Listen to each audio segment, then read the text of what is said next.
Rádio Tamandaré, um culto em cada lar.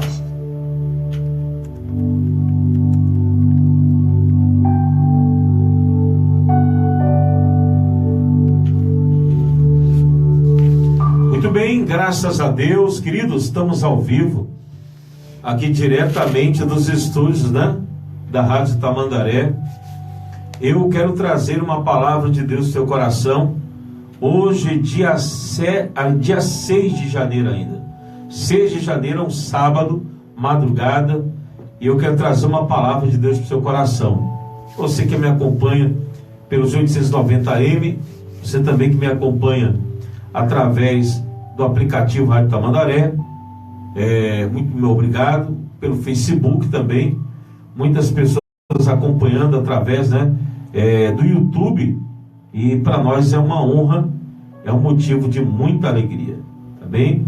Daqui a pouquinho, nós estaremos, eu me refiro um pouquinho porque o tempo passa rápido, mas às 3 horas da madrugada estaremos orando por todos vocês. Mas, gente, eu tenho uma palavra de Deus para o coração, o seu coração. E eu quero pregar, gente, a pregação, a palavra, a ministração de hoje é sobre uma vida vitoriosa.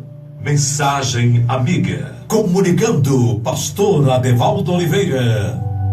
Glória ao Pai, glória ao Filho, que Deus abençoe. Olha, tem alguns princípios para se ter uma vida vitoriosa.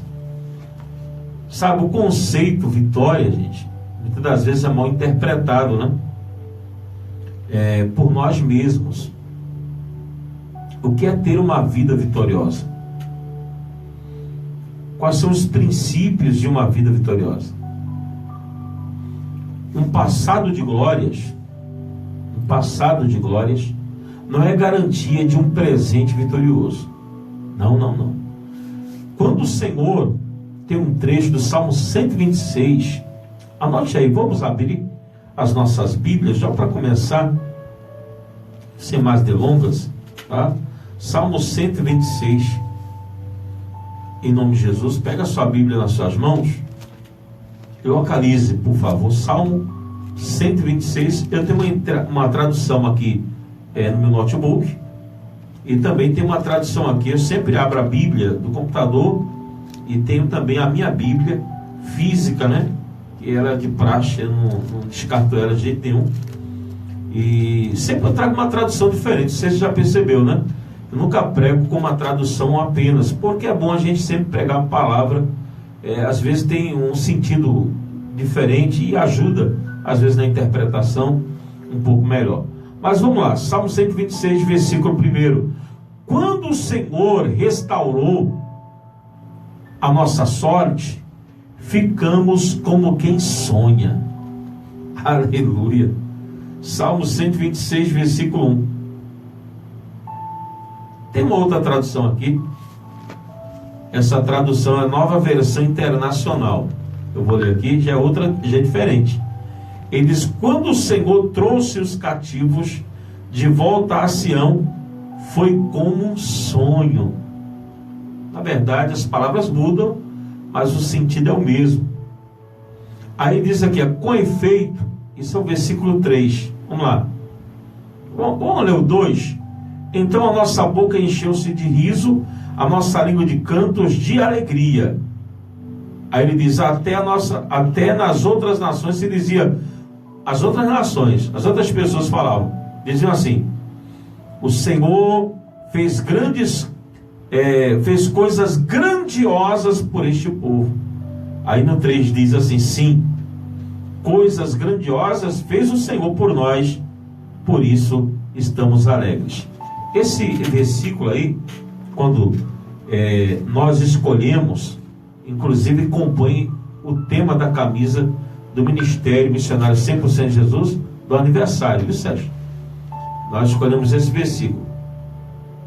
Ele mudou, ele restaurou, por isso estamos alegres.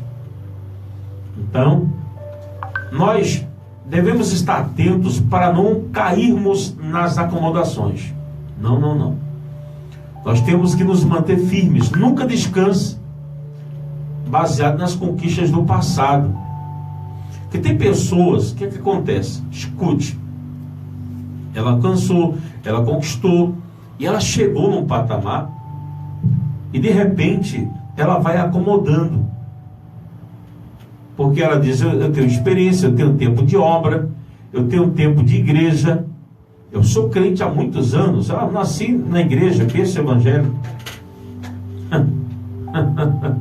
Isso não quer dizer nada, não. Nós devemos ter cuidado, nunca descanse das conquistas do passado. Elas devem, preste atenção, elas devem ser medidas minimamente, sabe, para as bênçãos do presente. Querida, por que ela deve ser como uma medida mínima para o presente? Porque, querido, para o futuro, Deus nos reserva coisas maiores. Deus nos reserva coisas extraordinárias. Está escrito que nem olhos viram, nem ouvidos ouviram, nem jamais penetrou em coração humano o que Ele tem reservado para aqueles que o amam. Consegue entender? Consegue captar? Tem mais. Eu fiz uma relação aqui para a gente poder abordar. Vamos lá, gente. Encare o presente com realismo. Encare o presente com realismo. Restaure, está escrito no versículo 4. Dá uma olhadinha, por favor. Eu estou no Salmo 126, verso 4. Olha o que o salmista ele diz aqui, ó. Eu vou ler em duas traduções. Primeira tradução que eu vou ler: restaura, Senhor, a nossa sorte como as torrentes no Neguebe. Aí ele diz: restaure a nossa sorte como as torrentes no Neguebe. Vou ler outra tradução. Ele diz: Senhor, restaura-nos, assim como enches os leitos dos ribeiros no deserto. Pastor, o que ele quis dizer com isso? Vamos lá. O povo se recordava de um tempo, é bom frisarmos isso, glorioso. Um tempo de, sabe, de extrema abundância, que eles tinham vivido debaixo de bênçãos de Deus. Contudo, a realidade presente era marcada pelo desânimo, a frieza espiritual, comparadas ao deserto de Negueb. Interessante é que quando a gente olha para uma certa situação que vivíamos antes, né, e comparamos com o agora, é como se tivesse duas realidades, né? A anterior, um nível maior, e a atualidade aqui embaixo, ó. E a gente fica, poxa, eu estava lá naquele patamar e hoje eu estou aqui, ó. E parece que cada dia vai descendo mais, né? Deserto, quente, calor. E no deserto tem escorpiões, no deserto tem chacais, sabe? Tem serpentes abrasadoras. E a gente começa a dizer: meu Deus, mas por quê? Aí o salmista, ele pediu para o Senhor, no versículo 4, exatamente isso: restaura-nos, Senhor, restaura, Senhor, a nossa sorte como as torrentes no Neguebe. Começa a mudar a nossa situação, porque, puxa vida, não dá. Ele falou: assim como enches o leito dos ribeiros no deserto. Existe um fenômeno, eu acredito que algumas pessoas já viram. Hoje você pode colocar no YouTube enchente no deserto. Você vai ver alguns fenômenos de chuvas sazonais, chuvas, sabe, rápidas, que fazem o deserto encher, Sérgio Nascimento. Amigo ouvinte, ou você que está assistindo o vídeo, fazem o deserto encher de uma hora para outra, numa fração de segundos. E é rápido. Eu acredito que o nosso Deus também ele pode fazer algo rápido na nossa vida, nesse momento de deserto. Ele pode mudar a circunstância. Ele pode, talvez a sua vida está, sabe, igual uma terra seca e árida. Eu acredito em milagres. Sabe, a atitude de clamar diante da crise é importante. O salmista, ele não se entrega às lamúrias. Interessante que os queixumes, né? Ele não fica fadado a isso. Ele não fica apenas querendo reclamar. Porque tem pessoas que, perdoe, gente, elas começam a reclamar, a murmurar, elas começam a ficar desanimadas, queixosas, e elas esquecem de usar uma ferramenta que elas possuem, que é a fé, que leva o povo a clamar a Deus, e todas as vezes que o clamor sobe até o Senhor, a resposta. E muitos esquecem de clamar, ao invés de clamar, elas murmuram. A murmuração que sobe a Deus, isso chateia, incomoda. Tem gente que é um caso sério. Poxa vida, ela nunca está satisfeita com nada, rapaz. Eu vou dizer uma coisa para você, viu? Eu estava conversando com o pastor Henrique. Eu sou um privilegiado, Sérgio. Por quê? Eu estava conversando com o povo no pátio. Eu era garoto. A Rádio Relógio era lá em Paulista. Lá em Paulista, na Vila Torres Galvão. Tinha a antiga garagem da Oliveira. Ficava do lado assim. Eu estudava numa escola pequenininha, escolazinha. A turma chamava a escola, Sérgio, de Buraco do Rato. O nome da escola. Quem está ouvindo é lá daquela região paulista, lembra? Década de 90. Eu estudava ali. Estudei ali até a quinta série, porque depois tinha que ir para o Centro de Demonstração Paulista, ou então para o Firmino da Veiga, ou então para o Cônigo Costa Carvalho, outras escolas, né? Eu estou referindo à escola pública, né? Eu estudei em escola pública. Tenho vergonha de dizer. E quem tinha um pouco mais de condição ia para escolas particulares. E aí o que acontece? No intervalo, Sérgio, ou antes da aula, o que eu fazia? Eu ia para a Rádio Relógio. Aí eu entrava do lado da Rádio Relógio, era um quintalzão, Sérgio, uma casarona. Estava falando com o seu Zezinho esse dia, ele lembrava. E o seu Zezinho Amaral, né, diretor de lá. E eu chegava, do lado tinha pé de uva, tinha uma parreira lá do lado. E eu ia lá colher as uvas. E tinha cana de açúcar também, vários pés de cana, que era cana caiana. E o que acontece? Eu ia lá, pegava as uvas, depois eu percebi que estava vindo alguém, era quem? Seu Zezinho, para olhar. Aí eu sentava, tinha uma varanda na frente da rádio, e eu sentava lá, menino, está fazendo o que aqui, menino? Eu estou ouvindo a rádio, porque era bem alto o som, dava para ouvir logo da varanda.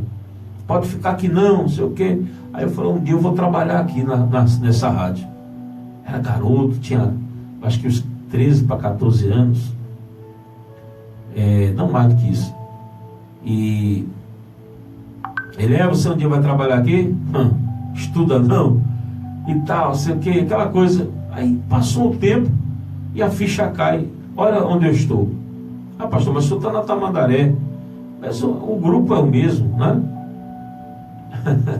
A Rádio Relógio aqui, para quem conhece, né, era aqui do lado, coladinho aqui, no mesma estrutura, no mesmo prédio. E eu fico olhando, Deus realiza, né? Para mim, eu faço o que eu amo, sabe? Eu tenho prazer de estar aqui, às vezes mesmo cansado, mas sabe, aquele prazer de vir para cá, de falar, sabe? Para mim é motivo de satisfação. E quando a gente faz o que a gente gosta, Tem até aquela questão, né? Na verdade, quando você faz o que você ama, você não trabalha. Não é trabalho. Não é trabalho. Você está cumprindo um sonho, realizando um sonho. E eu faço o que eu quero, que eu amo, que eu gosto, pregando a palavra, falando de Jesus. Sabe, eu era um rapaz tímido, eu tinha vergonha de estar em público, eu não tinha, nenhuma perspectiva. E hoje aqui estou falando para milhares de pessoas no estado de Pernambuco, para o Brasil, para o mundo. Pessoas que me ouvem na Suíça, na Alemanha, nos Estados Unidos, em países que eu não conheço, nunca estive, mas que Deus, Ele traz, sabe, a audiência dessas pessoas. Eu começo a olhar aqui exatamente o que o salmista disse lá no versículo 1. Quando o Senhor restaura Israel, eles ficaram como quem sonha. É como se fosse um sonho. Aí, querido, o sonho que se tornou realidade. O Deus que eu creio é esse Deus que restaura e faz o sonho se tornar uma verdade. A sequidão do presente não pode ser motivo de desânimo para nós. Não olhe os problemas, olhe as vantagens. Tem que saber olhar o lado negativo, gente. Só sabe olhar o lado ruim da coisa. Não olhe o lado ruim.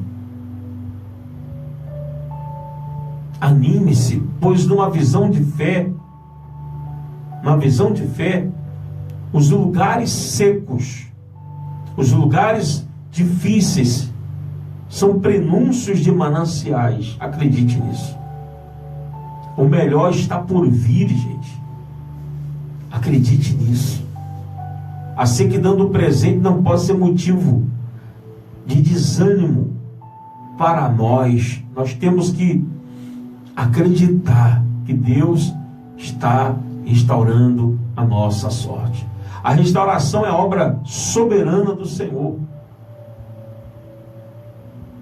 A sua fonte é o Senhor. Interessante, Isaías 43:13. Dá uma olhadinha aí, por favor. Perdão. Isaías 43:13. Isso mesmo. Olha o que diz. Restaura-nos, Senhor. Agindo eu, quem impedirá? Isso é tremendo, hein? Achou? Deu para localizar? Profeta Isaías é o profeta messiânico. Eu vou ler agora outra tradução. Estou aqui com duas traduções, né? Uma linguagem internacional, outra linguagem revista atualizada. E aqui, capítulo 43, versículo 13. Ele diz aqui o seguinte: olha só. Glória a Deus. Bendito seja o nome do Senhor. Diz assim: desde os dias mais antigos eu sou, não há quem possa livrar alguém da minha mão. Agindo eu, quem o pode desfazer? Quem que pode tirar da minha mão? Quem pode me impedir? Quem pode invalidar? Quem pode tirar da minha mão? Ninguém. Não pode. Gente, a restauração é para tempos difíceis. É para tempos difíceis. É fruto de oração. Sabe 2 Crônicas, você lembra? Capítulo 7, lá de 2 Crônicas.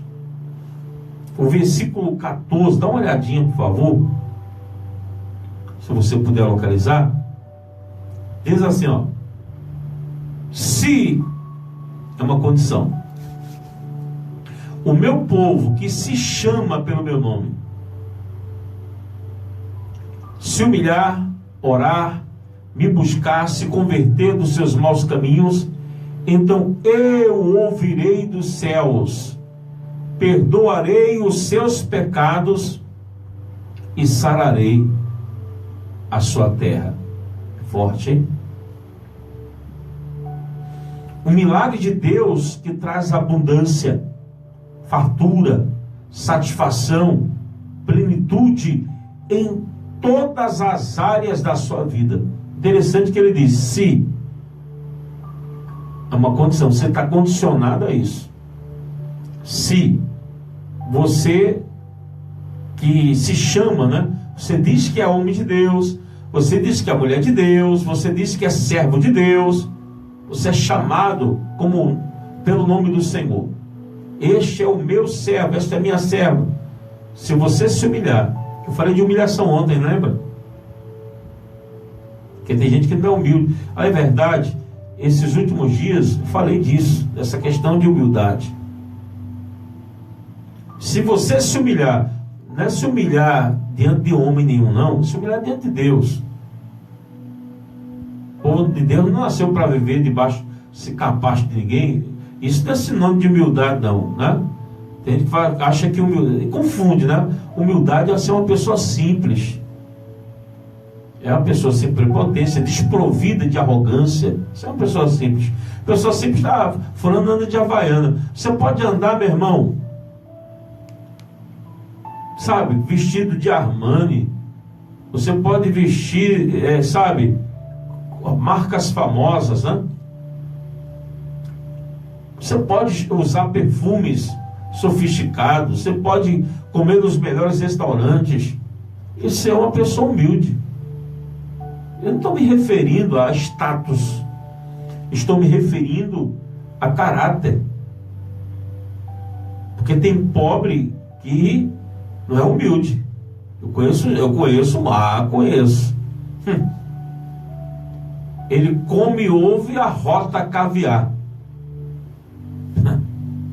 Metido, né? Não é humilde. Uma vez, Sérgio, olha o que acontece. Foi em Manaus. Nós fomos entregar, eu gosto de fazer isso, sempre gosto de levar alimentos, cesta básica. Aí eu consegui algumas cestas básicas. Eu fui num bairro bem carente, porque o povo me orientou, pastor, vai em tal lugar, o povo lá está precisando. Aí conseguimos uma boa quantidade de cesta básica, não lembro quantas agora, mas foi bastante. E chegamos lá vai a gente entregar a cesta básica, batendo de porta em porta. Aí, moral da história, pastor, se eu for de casa em casa, é muita casa e tal, e o senhor vai terminar não alcançando as pessoas que deveríamos alcançar. Então, vamos aqui, eu conheço o rapaz da associação, e ele conhece as pessoas que estão precisando, que as pessoas são mais carentes e tal. É boa ideia. O presidente da associação é um cara muito competente, e ele falou, olha, tem algumas famílias aqui que estão realmente precisando, abaixo da linha de pobreza. E pegamos a lista. Eram mais pessoas do que as cestas básicas que nós tínhamos. Aí eu falei, meu Deus, e agora? Aí ele olhou a cesta básica e falou, rapaz, tem muita coisa aí, dá para fazer, dessa cesta básica dá para fazer 2. Aí eu falei, não, é melhor dar uma, né, Sérgio? Bem caprichada. Depois a gente vem, traz mais, Deus vai gerando recurso aí e tal. Aí, moral da história, ele me deu uma seleção de pessoas que batia com as cestas que nós tínhamos. Às vezes ele quer fazer mais, não pode, fica de mãos atadas, né? E eu fui entregar para uma família dessa, e a mulher ficou feliz. Quando eu disse, eu sou pastor, meu irmão, ela toma sua cesta de volta. Eu quero saber de pastor, não. Eu falei, senhora, mas é independente de eu ser pastor ou não, de eu ser evangélico ou não, de ser crente ou não, eu não quero. Por que o senhor não quer? Porque eu não quero. Ela professava uma outra religião e ela ficou chateada depois que soube, né, que eu era pastor. Aí eu falei, mas como é que pode isso? Como é que a pessoa ela é orgulhosa a esse ponto, né? Meu Deus do céu. Nós não podemos, gente, permitir que o orgulho, né, venha aí impedir a bênção de chegar até nós. Está escrito que o orgulhoso, Jeremias 17, se não falha a memória, no versículo 7, dá uma olhadinha aqui, deixa eu até abrir, para não ficar nas minhas palavras. Jeremias 17, eu acredito que é esse texto, versículo 5, ele diz assim: diz o maldito homem que confia no homem. Eita, caiu aqui. Maldito homem que confia no homem. É o ar-condicionado está soprando a folha. E confia no homem, mas faz da humanidade mortal a sua força, ou do braço, depende da tradução, mas cujo coração se afasta do Senhor. Aí diz no versículo 6: ele será como um arbusto no deserto, solitário no deserto, e não verá quando vier algum bem. Não verá quando vier algum bem. Quer dizer, o bem foi para ela, mas ela não viu que era o bem. Ela achou que era mal, porque só por conta da minha religião. Ele diz aqui: habitará nos lugares áridos do deserto, numa terra salgada onde ninguém vive, onde não vive ninguém.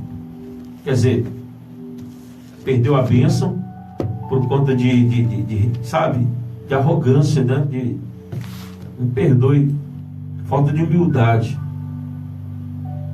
E é complicado. Quantas pessoas estão assim hoje? E sabe, gente, a semeadura com lágrimas é prelúdio de uma abundante e alegre colheita. Sabe? Tem um trecho no versículo 5 e no 6, Salmo 126 ainda. Diz assim: quem sai andando e chorando enquanto semeia, voltará com júbilo trazendo os seus feixes. Aleluia! Bendito seja o nome do Senhor. Que maravilha! Tem hora que a gente chora literalmente. Sérgio, amados, amigos, tem hora que a gente semeia chorando. Já aconteceu contigo? Irmão, é doloroso. É muito, sabe, aquele momento que a gente não pode contar com ninguém. Não pode contar com absolutamente ninguém. Deus, Ele precisa que você creia, que você acredite, que você acredite. Sabe o que é você estar chorando e por dentro o seu ser está sofrendo? Você não pode contar com ninguém, né? Só Deus nessa hora.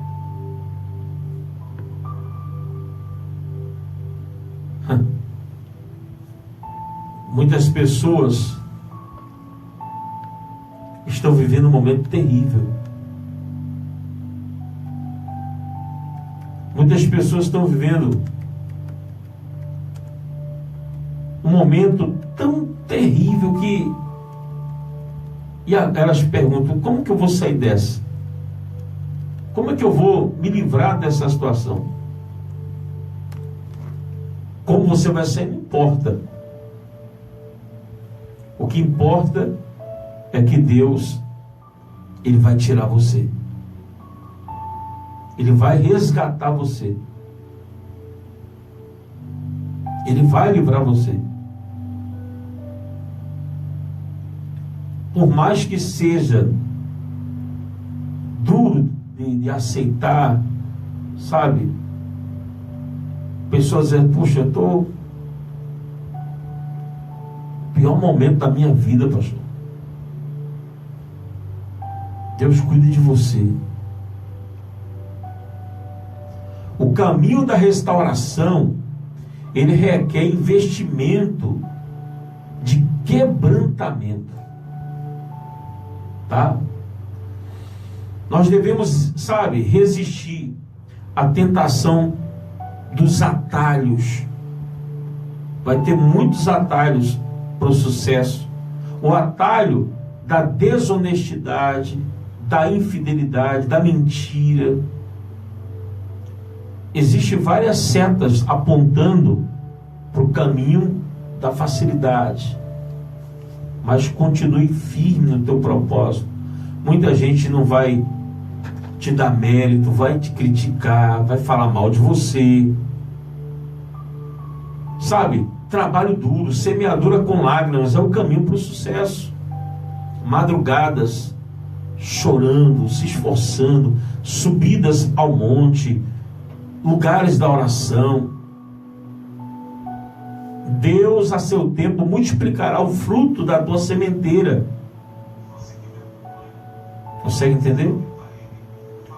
O Negueb é um deserto que depois das chuvas torrenciais frutifica de uma forma milagrosa. Não importa, gente. Não importa o momento que estamos vivendo, Deus pode transformar vidas a partir, de vivências pela fé. E não importa se você... Porque tem gente que tem aquele conceito, fulano é crente ou não é crente. Com Deus não tem esse conceito, não. Ele não quer saber qual é a tua religião, ele quer saber que você tem um quebrantamento diante dele. Se você seguir esses princípios que compõem uma visão de sucesso, segundo a palavra de Deus, que é viva e eficaz, trará para você uma vida vitoriosa. Trará para você uma vida de conquistas. E você terá uma vida vitoriosa. Quem tem ouvidos para ouvir, ouça o que o Espírito Santo diz às igrejas.